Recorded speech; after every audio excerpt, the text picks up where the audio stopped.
let's begin with defendant's motion to suppress statements and evidence. That's docket 747. Who is arguing this one for the defense? Ms. Nestor.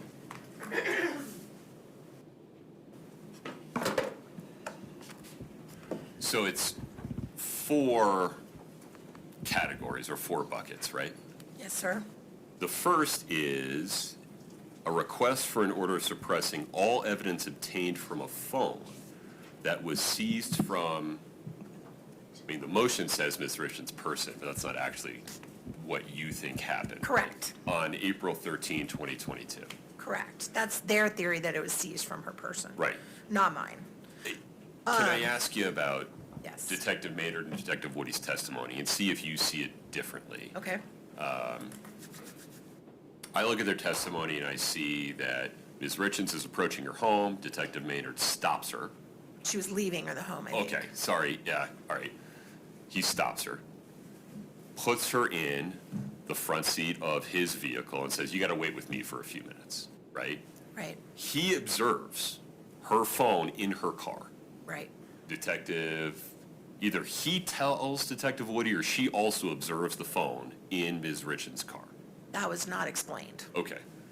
But at some point, Detective Woody knows the phone is in the car because after Detective Maynard says, you can go, Detective Woody says, hey, do you want to walk over to the car and give me your phone? Yeah.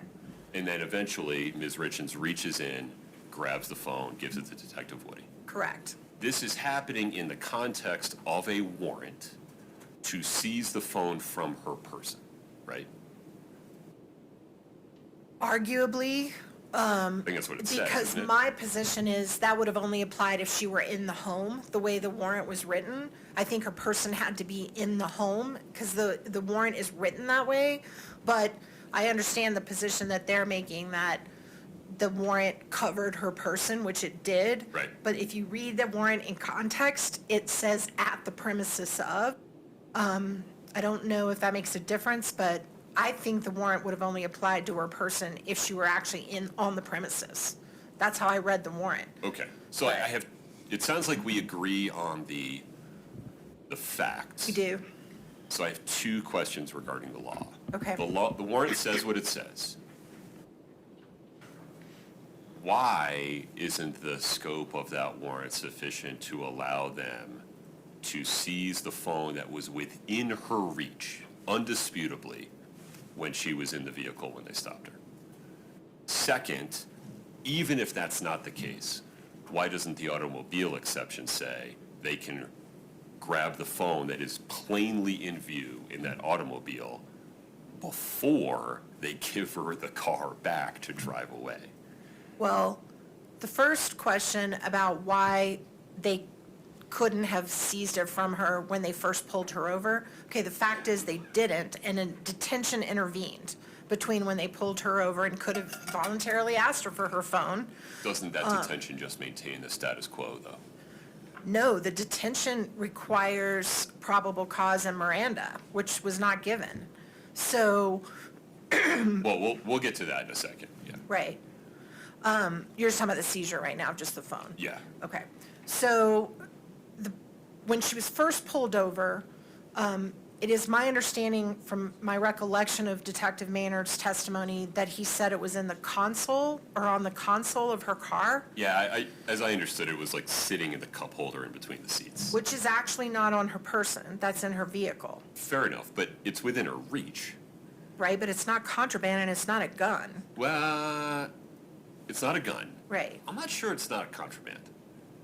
Here, we have a warrant to investigate aggravated murder, right? Right. Elements of that crime include pecuniary gain and administration of poison. Securing fentanyl is analogous to drug distribution. And in the drug distribution line of cases, phones are contraband. Well, they've said under sworn testimony that at the time this warrant was being executed, she wasn't a suspect. Well, That's their own testimony. fair, But the same witness, I think we're talking about Detective O'Driscoll, right? Right. He says we had three possibilities. Right, Accident, suicide, right, murder. right. One of those three possibilities involves securing and administering a poison. So why isn't the phone contraband?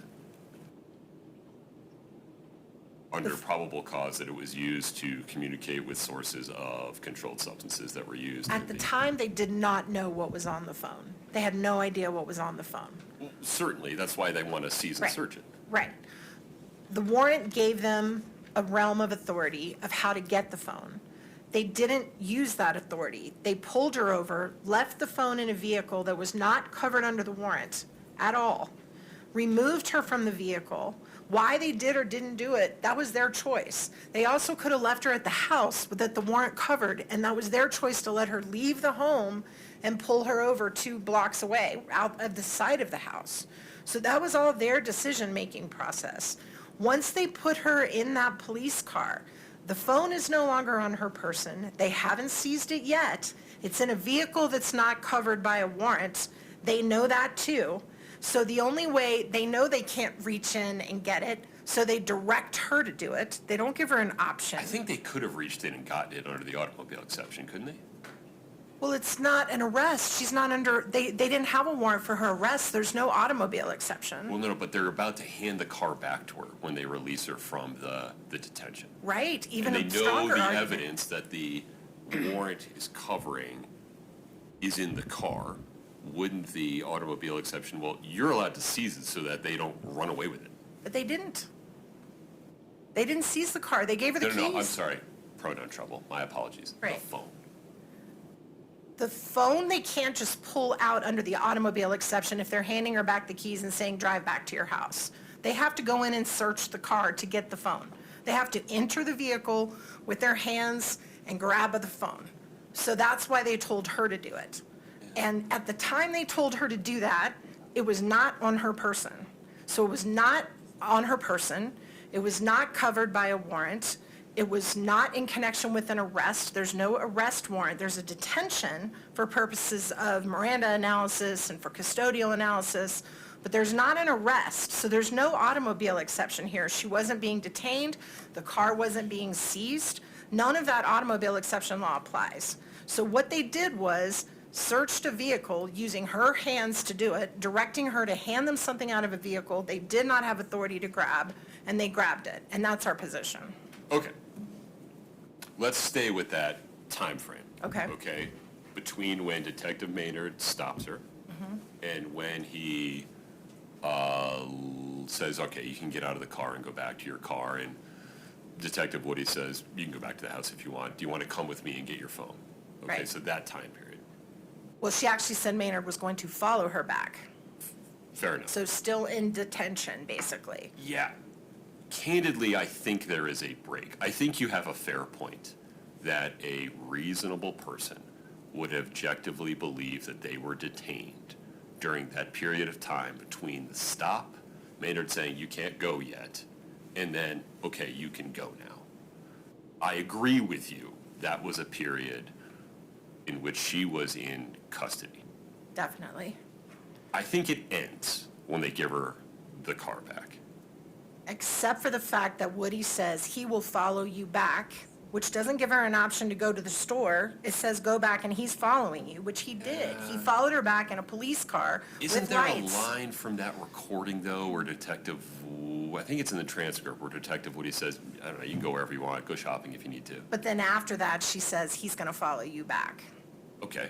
So, I don't know that that rises to the level of custody. I mean, no guns are drawn, no handcuffs, no show of force. Like, they're giving her the car back. she pulls up to her house, and I believe Detective Maynard testified there were at least 10 uniformed officers all in her driveway. An officer comes up to her, holding her own possession that he took from her, and says, give me your passcode. There was no, would you like to give me your passcode? Would you like to help me in my investigation of you? You have a choice here. You have Miranda rights. It was give me your passcode from an armed police officer while surrounded by armed police officers in a house where after she had just been detained for 20 minutes. Didn't you skip a couple of steps there, though? Wasn't it, hey, I need to get some numbers out of my phone. Okay, give me your passcode. Maynard disagreed with that. He said she didn't ask for numbers, that he just asked her for the passcode. I'm quite sure of that. Okay, my apologies. No worries. He said he just came straight up to her and asked her for the passcode. That was his testimony. And then according to his own report, she was then released from his custody once she gave him the passcode.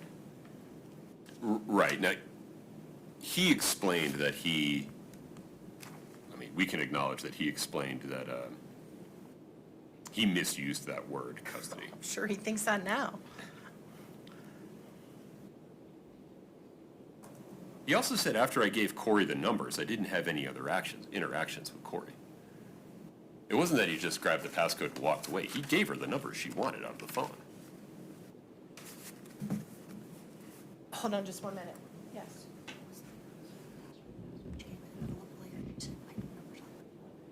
So the testimony was that he asked for the passcode and he testified that he did it to enable them to get access to the phone. Right. She gave him the passcode and then shortly thereafter she said, hey, there's some numbers in there, can I get the numbers? And he said yes, and that was his last interaction with Kouri. I believe that's the testimony. Okay.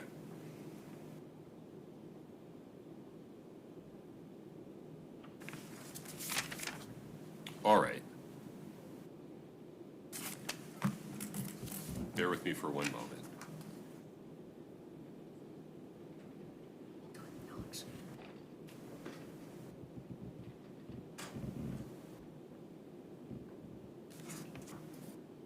Okay. The notebook.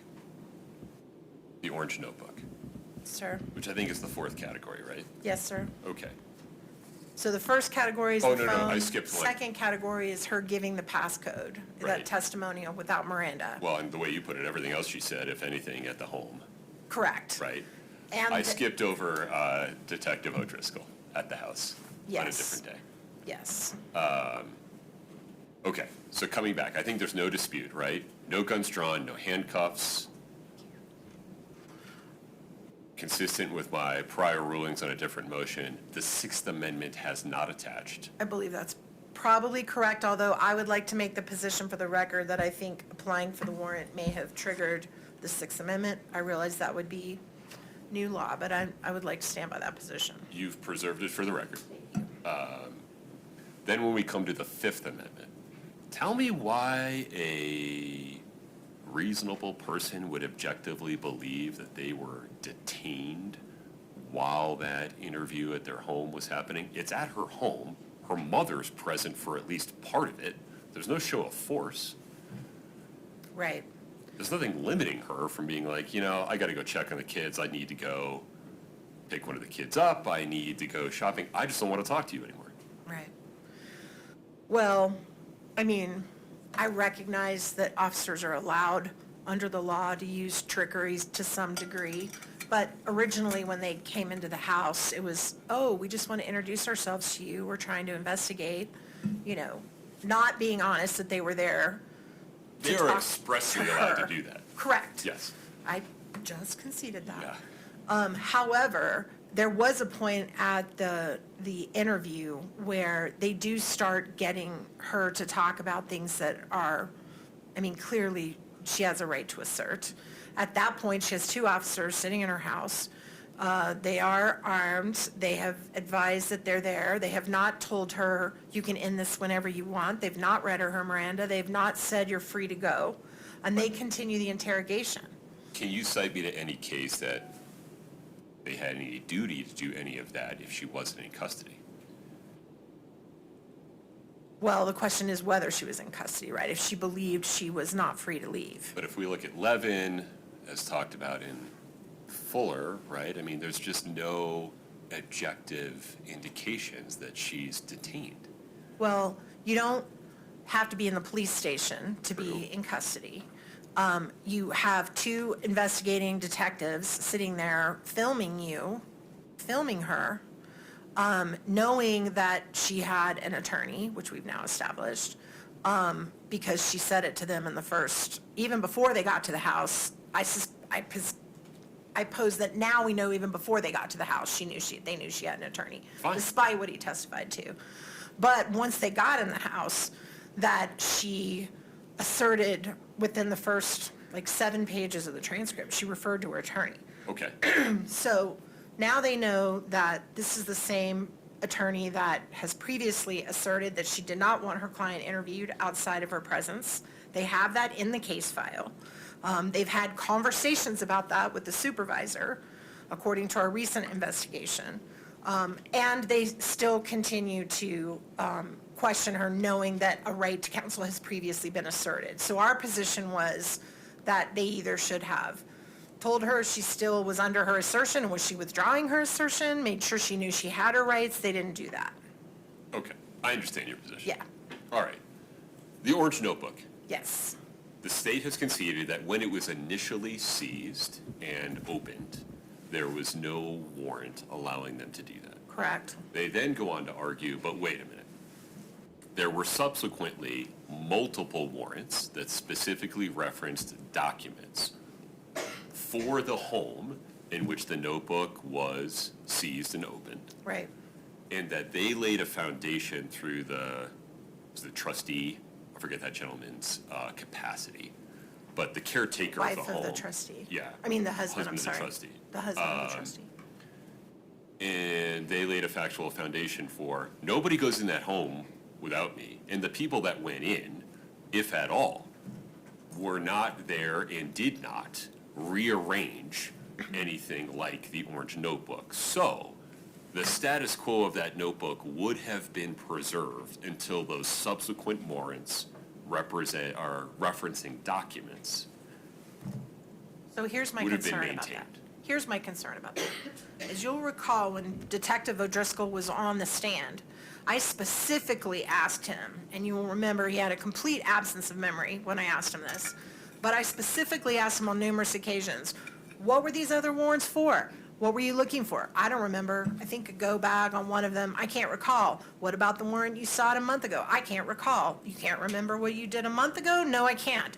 So I could never get him to say the nature of what they were looking for when they had those 3 warrants.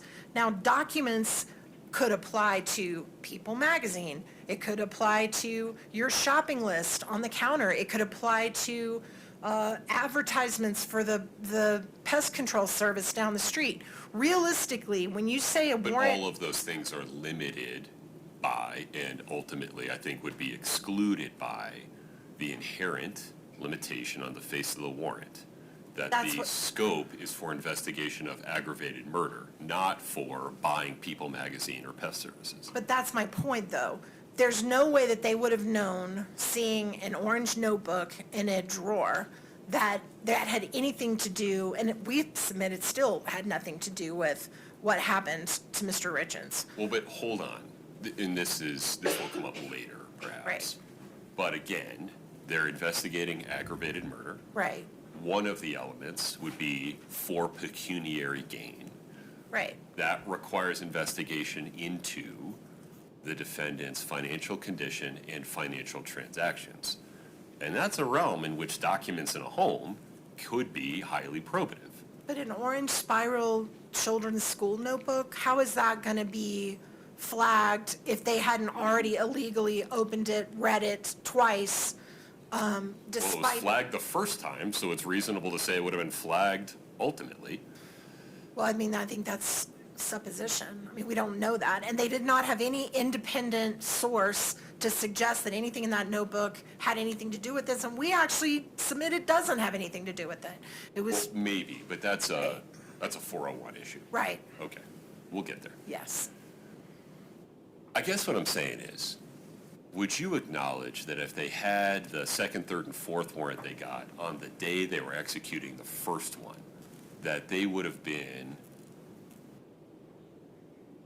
able to open that notebook to see whether or not it had evidence of, for example, the pecuniary gain element of an aggravated murder charge? Yes, if the first two warrants hadn't preceded it, because my position is the first two warrants tainted every warrant that came after it.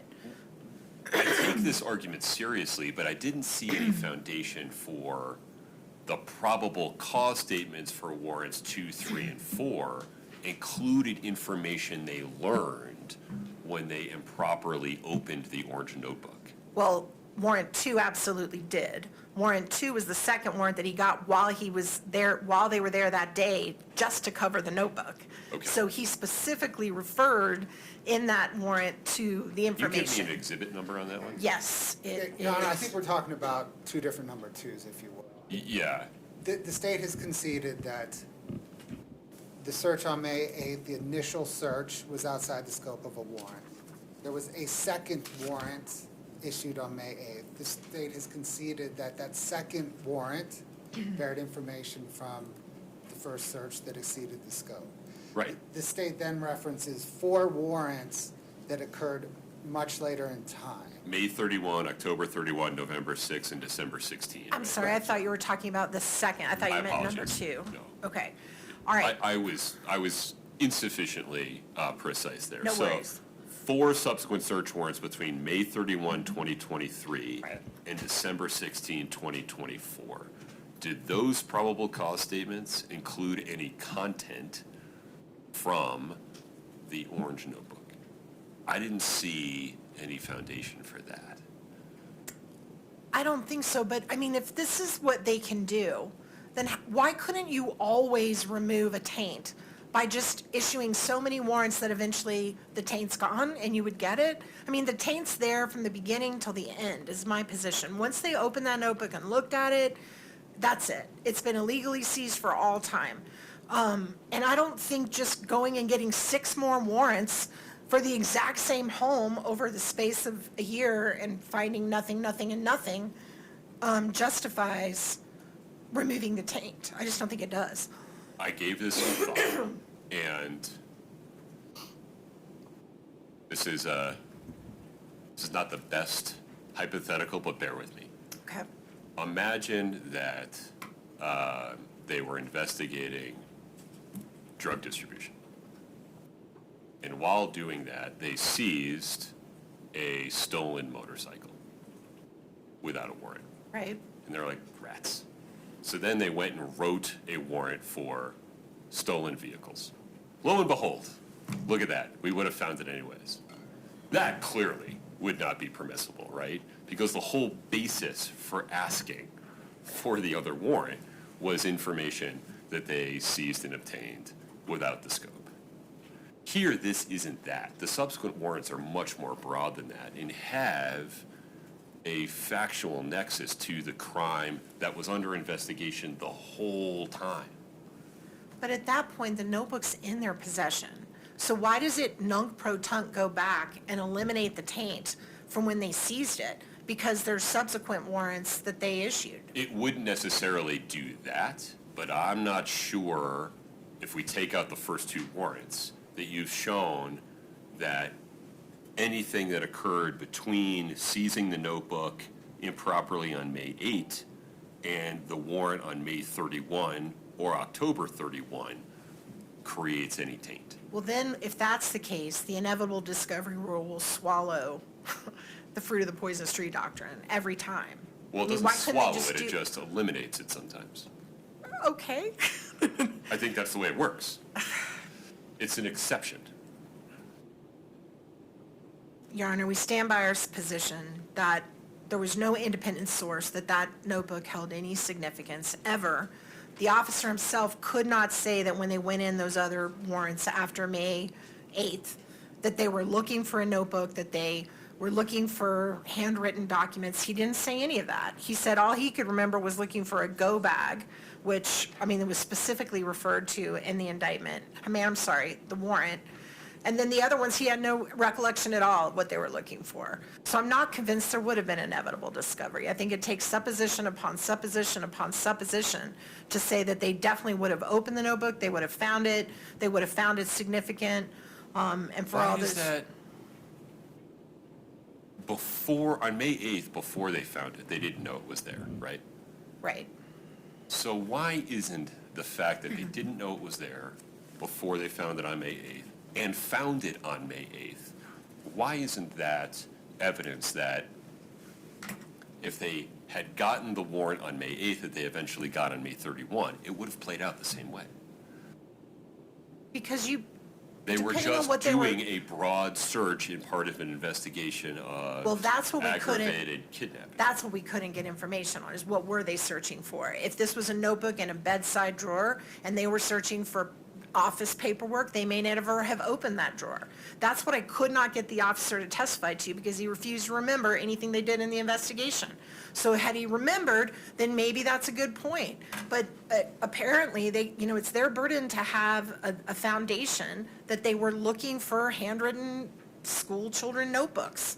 And they don't have that. And so we have to assume that if they were looking for a certain type of document, which I kept asking him, then they would have gone to where that document would be located, an office, in the garage, in the kitchen, but maybe not in the bedroom.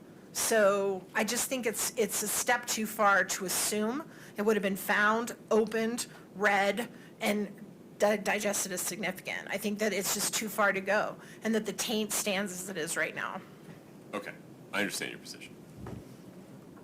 All right, it's your motion, you get the last word on this one. Yep. Let me hear from the state. Yes, sir. Okay, thank you.